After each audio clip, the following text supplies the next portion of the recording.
अस्सलाम वालेकुम everyone, hopefully आप सब खैरियत से होंगे।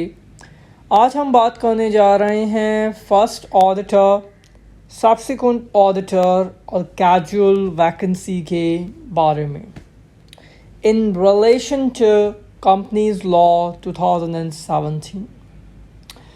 देखिए, जब भी कंपनी इनकॉर्पोरेट होती है, चाहे प्राइवेट हो पब्लिक हो, हम जानते हैं कि कंपनी लॉ की रिक्वायरमेंट है कि प्राइवेट कंपनीज जो कि 3 मिलियन से ज़्यादा का पेड-अप कैपिटल रखती हैं या फिर कोई भी पब्लिक लिमिटेड कंपनी हो, चाहे वो लिस्टेड हो अनलिस्टेड हो, सबके लिए ये रिक्वायरमेंट है कि उन्हें स्टैट्यूटरी ऑडिट करवानी है और उस ऑडिट करवाने के लिए उसे ऑडिटर की ज़रूरत है।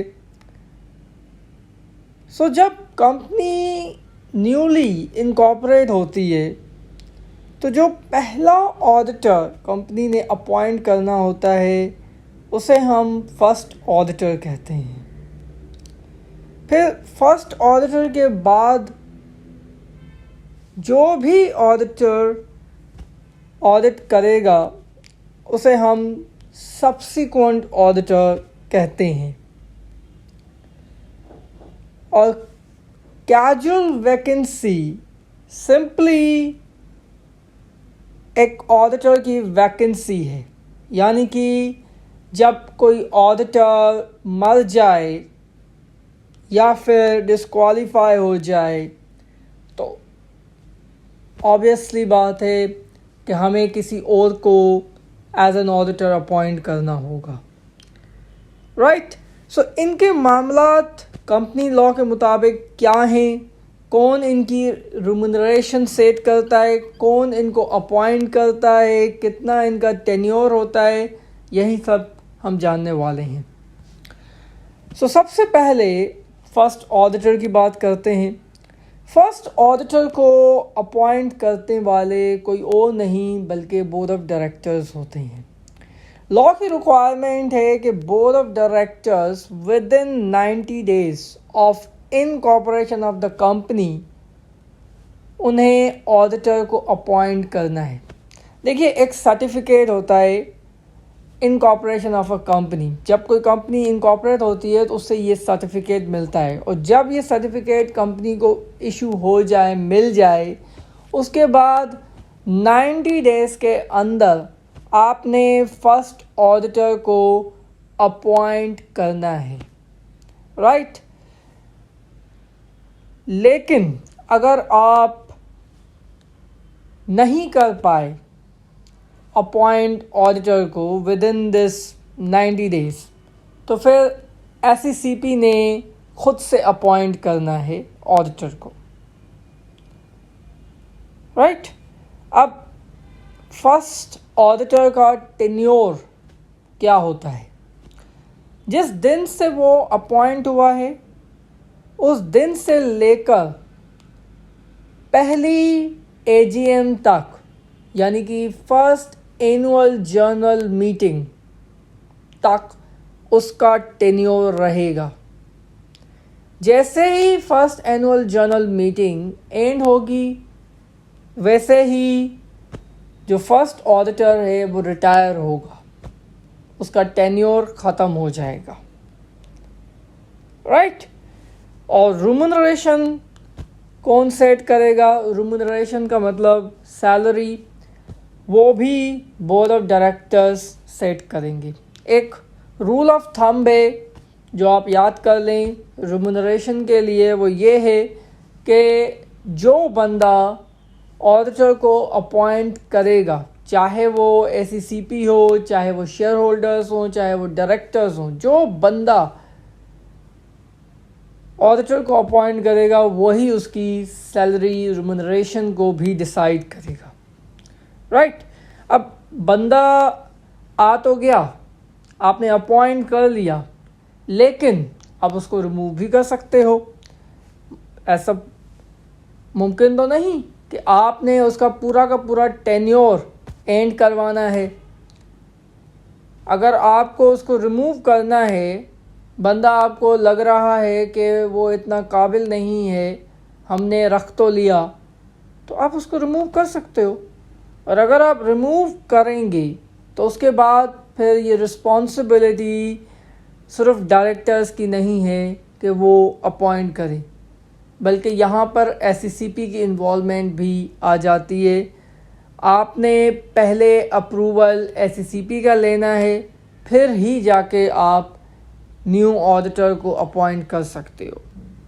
जिसको एससीसीपी अप्रूव करेगा आपने उसी को रखना है, अदरवाइज़ आप ख़ुद से किसी को भी नॉमिनेट या नहीं रख सकते।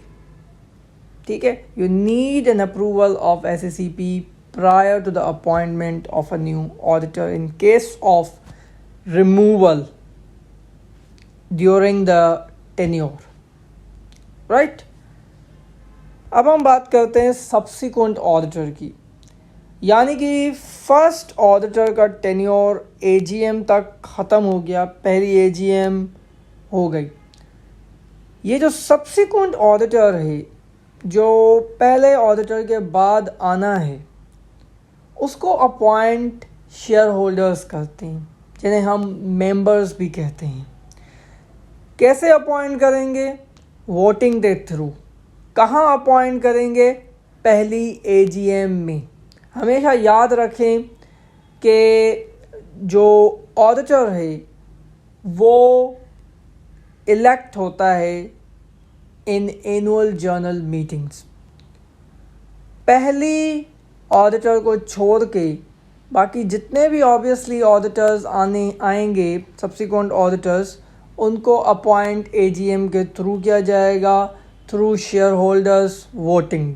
जिसकी वोटिंग होगी वो उतने वोट्स करेगा और अपने मनपसंद ऑडिटर को या ऑडिट फर्म को एज एन ऑडिटर रखवा लेगा। हाँ, मगर अगर शेयर होल्डर्स नहीं रख पाते किसी को भी ऑडिटर इन एजीएम, तो फिर एससीसीपी ने अपॉइंट करना है ऑडिटर को, और इसका टेन्योर एक एजीएम से दूसरी एजीएम के एंड तक ही रहेगा, राइट? जिस एजीएम में वो अपॉइंट हुआ, उसके बाद जो नेक्स्ट एजीएम होगी उस तक उसका टेन्योर है और फिर वो रिटायर हो जाएगा, राइट? और रिम्यूनरेशन, जैसे मैंने आपको पहले बताया कि जो अपॉइंट करता है वही सेट करता है, इसीलिए क्योंकि सब्सिक्वेंट ऑडिटर को शेयर होल्डर्स अपॉइंट करते हैं तो इनकी रिम्यूनरेशन भी शेयर होल्डर्स ही डिसाइड करेंगे। और इसका रिमूवल उसी तरह मुमकिन है जिस तरह आपने फर्स्ट ऑडिटर को निकाला है, आप इसको भी निकाल सकते हैं। क्या प्रोसेस है? सिंपली आपने एक स्पेशल रेजोल्यूशन के थ्रू ऑडिटर को बाहर करना है। स्पेशल रेजोल्यूशन का मतलब है 75% ऑफ वोटिंग, यानी कि जिस मीटिंग में आप हैं उसमें जितने लोग मौजूद हैं उनका 75% ऑफ वोटिंग उस ऑडिटर के अगेंस्ट जाना चाहिए। फिर आप उसको रिमूव कर लेंगे और फिर रिमूवल के बाद आपने जिस भी नए ऑडिटर को रखना है उसको आप रख सकते हो, लेकिन एससीसीपी का अप्रूवल आपको चाहिए। बिना एससीसीपी के अप्रूवल के आप इसको तब्दील नहीं कर सकते, राइट? इसकी वजह यह है कि आप अगर किसी को रिमूव कर रहे हो तो इसका मतलब ये है कि आपको उस बंदे ने तंग किया हुआ है। आपकी मिस स्टेटमेंट्स उसने फाइनेंशियल स्टेटमेंट्स से पकड़ ली हैं, या तो वो आपकी रिपोर्ट को क्वालिफाई करने जा रहा है या फिर कोई फ्रॉड पकड़ा गया है, यानी कि कोई ना कोई गड़बड़ ज़रूर है जिसकी वजह से मैनेजमेंट परेशान है और इस बंदे को निकाल रही है। इसलिए एससीसीपी हरकत में आता है और वो ये कहता है कि अब आपने जिसको भी रखना है आपने हमारी अप्रूवल के बाद ही रखना है। अब हम बात करते हैं कैजुअल वैकेंसी की। देखिए, कैजुअल वैकेंसी सबसे पहले आपको ये मालूम होना चाहिए कि सिर्फ दो सूरत में ओपन होती है। या तो ऑडिटर मर जाए या तो फिर डिस्क्वालीफाई हो जाए। डिस्क्वालिफिकेशन के क्लॉज में डिफरेंट क्लॉजेस दिए हुए हैं जिसमें हमें यह बताया हुआ है कि किस तरह ऑडिटर डिस्क्वालीफाई होता है। मिसाल के तौर पर अगरचे ऑडिटर ने अपॉइंटमेंट के बाद ऑडिट क्लाइंट के शेयर्स खरीद लिए तो वो डिस्क्वालीफाई हो जाएगा इमीडिएटली, क्योंकि उसको ये इजाज़त नहीं है कि वो शेयर्स होल्ड करे उस कंपनी के जिसमें वो ऑडिट कर रहा है, क्योंकि उसकी इंडिपेंडेंस इम्पेयर हो जाएगी। इसलिए उसे ये हक हासिल नहीं है और कंपनी लॉ ने हमें बताया है कि ऐसी सूरत में एक बंदा या ऑडिटर डिस्क्वालीफाई हो जाएगा। सो डिस्क्वालिफिकेशन या फिर डेथ की सूरत में ही कैजुअल वैकेंसी ओपन होती है। हाँ, मगर ऑडिटर को रिमूव भी किया जाता है, यानी कि as a company special resolution के थ्रू किसी ऑडिटर को नहीं रखना चाहती, उसको रिमूव कर सकती है, या फिर ऑडिटर खुद ही विड्रॉ कर दे। शायद ऑडिटर ने डिसीजन लिया वो गलत हो गया और वो अब ऑडिट नहीं करना चाहता, या फिर मैनेजमेंट की इंटीग्रिटी क्वेश्चनेबल है। उसे लगता है कि अगर मैंने इस कंपनी के साथ फड्डा लिया या फिर इसकी रिपोर्ट मैंने ख़राब की तो आने वाले वक्त में मेरी जान को भी थ्रेट है, मेरी फैमिली भी ख़तरे में है, और यहाँ तक कि मुझे कोर्टों में भी बुलवाया जाएगा क्योंकि करप्शन है, मैनेजमेंट सही नहीं है।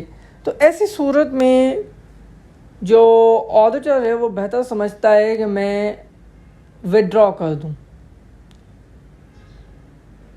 या फिर ऑडिटर रिटायर हो जाए। रिटायरमेंट यानी कि उसका टेन्योर ख़त्म हो गया और एजीएम के एंड में वो खुदा हाफिज करके चला जाएगा। सिर्फ़ और सिर्फ आपने याद रखना है कि सिर्फ़ और सिर्फ अगर ऑडिटर मर जाए या डिस्क्वालीफाई हो जाए तभी कैजुअल वैकेंसी ओपन होती है। बाकी रिमूवल, रिटायरमेंट और विड्रॉ की केस में कैजुअल वैकेंसी नहीं ओपन होती, राइट। सो अब कैजुअल वैकेंसी अगर ओपन हुई है तो उसे फिल कौन करेगा?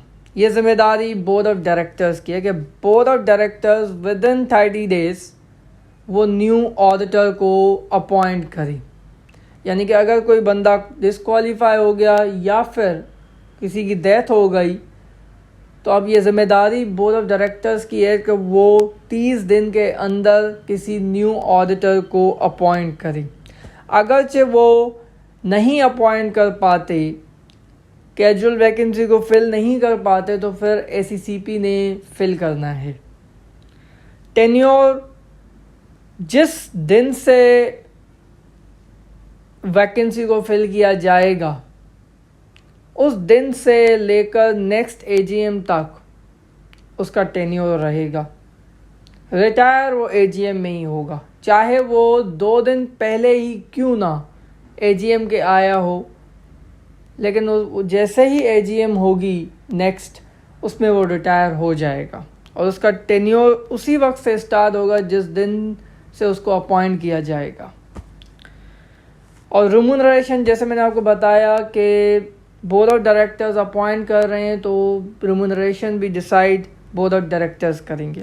अब कुछ इम्पॉर्टेंट बातें हैं यहाँ पर कि हम एज अ कंपनी या तो ऑडिट फर्म को एज एन ऑडिटर रखते हैं या फिर किसी एक इंडिविजुअल बंदे को ऑडिटर रखते हैं। तो अगरचे आपने किसी फर्म को ऑडिट पे रखा हुआ है, जैसे फर्गसन है, केपीएमजी है, EY है, तो इन फर्म्स के पास बहुत सारे पार्टनर्स होते हैं। अब अगर एक पार्टनर की डेथ हो गई तो इस सूरत में हम कैजुअल वैकेंसी इसको नहीं कहेंगे।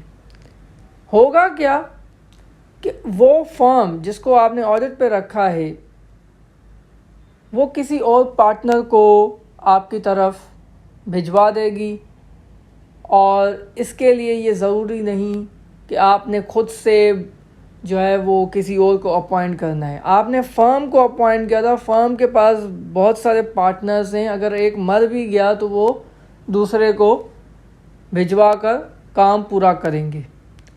तो उस सूरत में कैजुअल वैकेंसी ओपन नहीं होगी। अगर फर्म के पास बंदा ही एक है पार्टनर, अगर वो मर गया तो ऑब्वियसली वो एक कैजुअल वैकेंसी है, फिर आपने एज ए डायरेक्टर किसी दूसरे बंदे को अपॉइंट करना है एज एन ऑडिटर। एक और इम्पॉर्टेंट बात यह है कि अगर डिस्क्वालिफिकेशन होती है किसी भी पार्टनर की, और अगर आपने फर्म को एज अ ऑडिट रखा है, तो एक पार्टनर की डिस्क्वालिफिकेशन पूरी फर्म के जितने भी पार्टनर्स हैं उसको डिस्क्वालीफाई करवा देते हैं। यानी कि उस वक्त पूरी वैकेंसी ओपन हो जाएगी, क्योंकि अगर आपने ऑडिट फर्म को एज एन ऑडिटर रखा हुआ है और उसका एक पार्टनर डिस्क्वालीफाई हुआ है, अब डेथ नहीं हुई, डिस्क्वालीफाई हुआ है, तो इसका मतलब है कि पूरी की पूरी ऑडिट फर्म डिस्क्वालीफाई हो गई है, और अब आपने न्यू फर्म को अपॉइंट करना है या फिर एक इंडिविजुअल बंदे को आपने ऑडिट पे रखना है, right. Hopefully everything will be clear. Thank you.